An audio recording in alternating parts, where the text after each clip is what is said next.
Hi dear friend, welcome to our Techno Complete YouTube channel. दोस्तों, आज की इस वीडियो में हम आपको फॉर्म नंबर 15G भर के दिखाने वाले हैं कि आपको किस प्रकार से फॉर्म नंबर 15G भरना पड़ेगा। देखिए फ्रेंड, फॉर्म नंबर 15G और 15H दो प्रकार के फॉर्म होते हैं। अगर आपकी एज 18 से 60 के बीच है तो आप 15G भरेंगे, अन्यथा अगर 60 से एबव में है, 60 के बाद की एज है तो आपको 15H भरने की ज़रूरत पड़ेगी।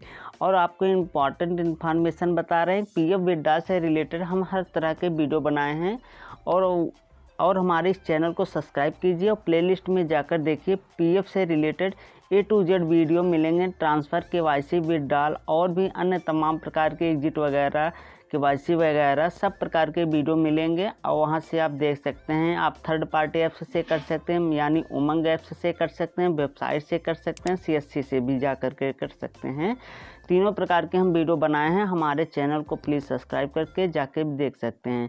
और देखिए फ्रेंड, हम इस डॉक्यूमेंट्स का और एक फ्रेश डॉक्यूमेंट्स अपने डिस्क्रिप्शन में डाल देंगे, जहां से डाउनलोड करके आप देख सकते हैं और अपना फॉर्म फिलअप कर सकते हैं। तो यहाँ पर देखिए, टैक्स डिडक्शन रूल्स 1962 के अनुसार 15G भरना पड़ता है, जिसका आपका सेक्शन नंबर 197A का होता है। देखिए यहाँ पर इस फॉर्म में दो पार्ट होते हैं, फर्स्ट सेकंड थर्ड, मतलब फर्स्ट और सेकंड। देखिए फर्स्ट को आपको भरने की ज़रूरत पड़ती है और सेकंड को आपको लीव कर देना, नहीं भरना है। जिसमें आपका फर्स्ट नंबर में आपको अपना नाम लिख देना है और देखिए सेकंड नंबर में आपको अपना पैन नंबर लिख देना है। तीसरे नंबर में इंडिविजुअल लिखना है। चौथे नंबर में प्रीवियस ईयर्स पूछा जा रहा है। अगर आप अप्रैल 2022 और मार्च 2023 के अंदर भर रहे हैं तो 2022-23 ही आपको प्रीवियस ईयर्स PY लिखना है और यहाँ पर आपका रेसिडेंटल स्टेटस इंडियन लिख देना है। उसके बाद 6 से लेकर के 12 तक में आपको अपना address, proper address, pin code सहित ही डाल देनी है। उसके बाद 13वें नंबर आप छोड़ सकते हैं, ईमेल ID कंपलसरी नहीं है। उसके बाद 14वें नंबर में देखिए फ्रेंड, यहाँ पर प्रीवियस ईयर्स के बारे में और भी डिटेल बता दे रहे हैं। देखिए जो अप्रैल से लेकर के मार्च तक में ही आपका फाइनेंशियल ईयर्स होता है। फाइनेंशियल ईयर्स को ही प्रीवियस ईयर्स कहते हैं, सेम ही नाम है, चाहे आप प्रीवियस ईयर्स बोले चाहे आप फाइनेंशियल ईयर्स बोले। अगर फाइनेंशियल ईयर्स आपका अप्रैल से लेकर मार्च के बीच में होता है, जिसे 2022-23 बोला जा रहा है ना, तो मार्च अगर 2022 के और अप्रैल 2022 और मार्च 2023 के अंदर आप फिल कर रहे हैं फॉर्म, तो ये आपका 22 और 23 अप्रैल प्रीवियस ईयर से कहलाएगा, या असेसमेंट ईयर चाहे जो कहें आप। 14वें नंबर में आपको अपना मोबाइल नंबर डाल देनी है। जो भी आपके पास में मोबाइल नंबर हो, जो आप PF पे यूज़ करते हैं वो डाल सकते हैं, या तो जो आपके आधार कार्ड से लिंक है वो डाल सकते हैं। दोनों में से कोई भी एक डाल सकते हैं। उसके बाद नंबर आपका 15वें नंबर आता है। 15वें नंबर में आपसे पूछा जा रहा है, क्या आप इनकम टैक्स के अंदर आते हैं, मतलब आप इनकम टैक्स पे करते हैं कि नहीं। अगर करते हैं तो यस कर दीजिएगा। अगर आप पे नहीं करते हैं इनकम टैक्स तो यहाँ पर नो कर सकते हैं। अगर आप पे करते हैं इनकम टैक्स तो आपको यहाँ पर अपना असेसमेंट ईयर डालना पड़ेगा, लेटेस्ट असेसमेंट ईयर, जो आपने पिछले समय में कौन से ईयर्स में आप इनकम टैक्स पे किए हैं उसको यहाँ पर डाल देना है B नंबर में। अगर आप यस करते हैं तो, अन्यथा आप नो करके छोड़ सकते हैं। अगर आप इनकम टैक्स नहीं पे करते हैं तो नो कर दीजिएगा। इतना तो हो गया। उसके बाद आपका 16वें नंबर पर जितना इस PF विड्रॉल से जितना आप टोटल विड्रॉल कर रहे हैं इस अकाउंट से PF में भर करके उसको यहाँ पर अमाउंट को डाल देनी है। जो अमाउंट यहाँ से आप विड्रॉल कर रहे हैं फ्रेंड, यहाँ से मतलब कि जो इस कंपनी से, जिस कंपनी के लिए आप 15G भर रहे हैं उसमें कितना एक अमाउंट है।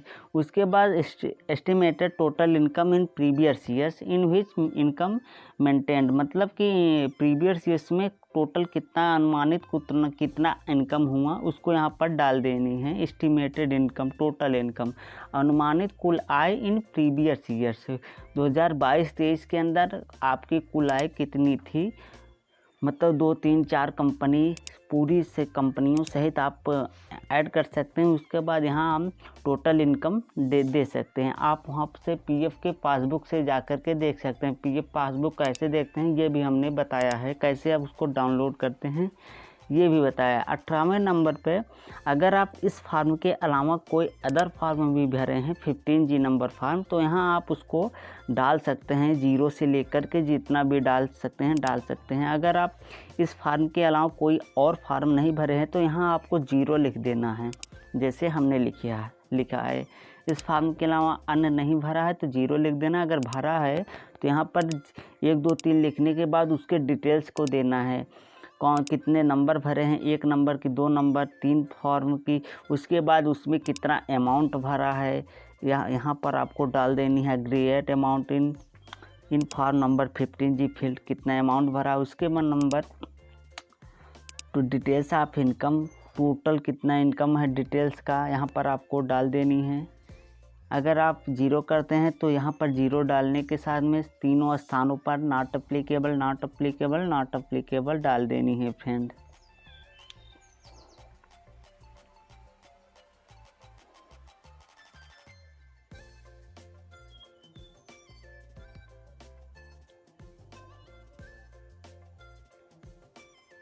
इसके बाद यहाँ पर आपको आइडेंटिफिकेशन नंबर, यहाँ पर अकाउंट ETC मतलब कोई भी इत्यादि नंबर में आपको UN नंबर, यहाँ पर आपको 12 डिजिट का UN नंबर यहाँ पर आपको डाल देनी है, जो आपका UN नंबर है।